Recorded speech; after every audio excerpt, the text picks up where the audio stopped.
Assalamualaikum warahmatullahi wabarakatuh. Apa kabarnya anak-anak Bapak hari ini? Semoga selalu senantiasa dalam lindungan Allah Subhanahu wa taala. Ya, kita kembali lagi bersama Bapak Tony tentunya dalam mata pelajaran Pendidikan Pancasila dan Kewarganegaraan. Setelah kemarin kita membahas tentang pembagian kekuasaan secara vertikal dan secara horizontal, sekarang kita coba pelajari mengenai pelaksanaannya di Indonesia. Sebelum lanjut ke videonya, jangan lupa di subscribe ya, agar saya lebih semangat lagi dalam membuat video seperti ini.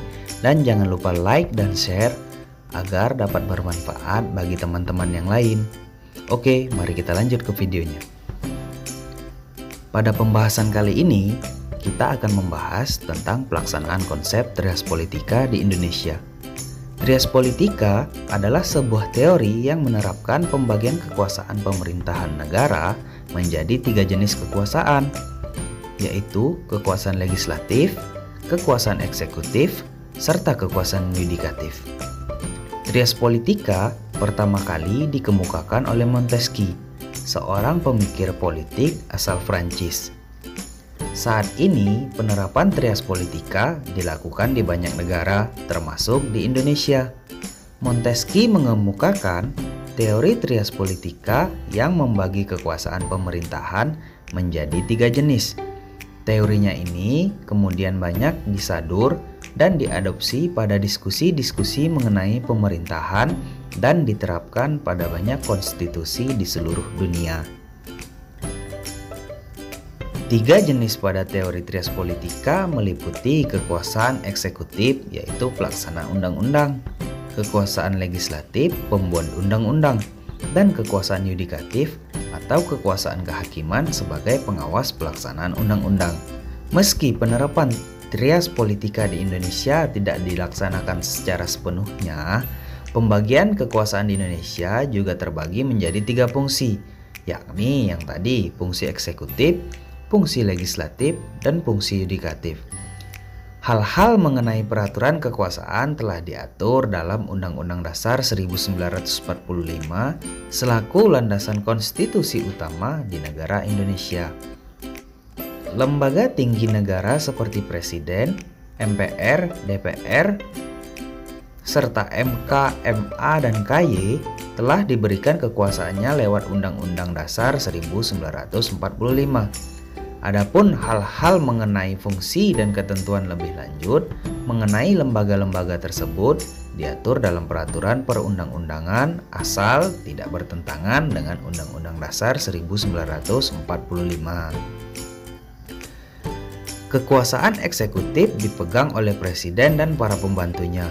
Kekuasaan eksekutif di Indonesia dipegang oleh presiden, dibantu oleh wakil presiden dan pembantu presiden seperti menteri dalam kabinet.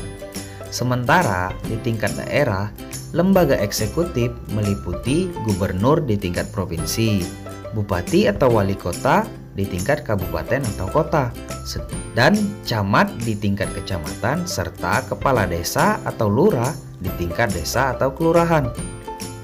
Lembaga eksekutif ini masuk dalam sebuah rezim pemerintah dalam satu periode. Indonesia menganut sistem presidensil.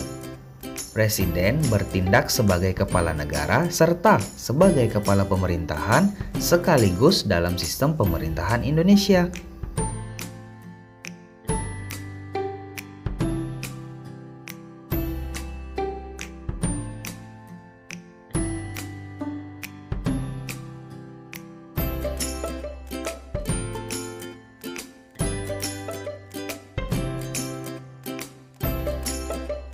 Tolak ukur kesuksesan presiden dapat dilihat dalam berbagai faktor dan bidang, mulai dari kestabilan ekonomi, pembangunan infrastruktur, layanan pendidikan dan kesehatan, aspek sosial budaya, serta pemenuhan janji-janji politik saat masa kampanye. Tugas dan wewenang presiden selaku lembaga eksekutif juga telah diatur dalam Undang-Undang 1945, di antaranya menjalankan undang-undang.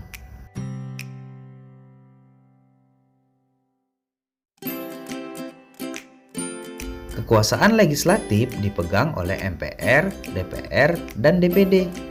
Kekuasaan legislatif di Indonesia dipegang oleh beberapa lembaga tinggi negara, yakni MPR, DPR, DPD di tingkat nasional, serta DPRD di tingkat pemerintahan daerah. Lembaga-lembaga ini berwenang untuk menyusun dan membuat undang-undang, serta mengatur dan memberi persetujuan mengenai anggaran negara. DPR menjadi perwakilan rakyat di pemerintahan dan parlemen. Beberapa hak DPR yang didapatkan misalnya hak interpelasi dan hak angket. Pemilihan anggota DPR dan DPD dipilih melalui pemilihan umum legislatif secara langsung. Adapun MPR sempat menjadi lembaga negara tertinggi sebelum dirubah melalui amandemen Undang-Undang Dasar 1945 sehingga menjadi lembaga tinggi negara saja, tidak lagi menjadi lembaga negara yang tertinggi. MPR juga berwenang melantik presiden dan wakil presiden terpilih lewat hasil pemilu. Dan jika terjadi kekosongan kekuasaan eksekutif karena faktor tertentu, MPR bertugas mencari dan melantik penggantinya. Kekuasaan yudikatif dijalankan oleh MA, MK, dan KY. Kekuasaan yudikatif di Indonesia dipegang oleh beberapa lembaga seperti yang tadi Bapak sebutkan, MA, Mahkamah Agung, MK, Mahkamah Konstitusi, dan KY, Komisi Yudisial. Lembaga yudikatif menjadi lembaga tinggi dengan elemen terkuat, namun penerapannya masih cenderung lemah karena kita lihat saja masih banyak ditemui hakim yang korupsi dan menyalahgunakan kekuasaan. Semoga kedepannya ini tidak terjadi lagi ya, amin. Fungsi lembaga yudikatif sangat penting guna memberi tindak sanksi bagi pelanggaran hukum pada lembaga tinggi negara. Dalam hal ini, tugas dan wewenang Mahkamah Agung dan Mahkamah Konstitusi juga telah diatur dalam Undang-Undang Dasar 1945 dan peraturan perundang-undangan lebih lanjut lainnya. Namun, sekali lagi dalam penerapannya, sistem pemerintahan Indonesia masih banyak terdapat kekurangan. Hal ini masih menjadi tugas penting bagi lembaga kehakiman di Indonesia. Mungkin sekian materi kali ini. Jika terdapat kesalahan dalam penyampaian atau penjelasan pada materi kali ini, mohon dimaafkan. Semoga video kali ini dapat bermanfaat bagi kalian yang sudah menonton.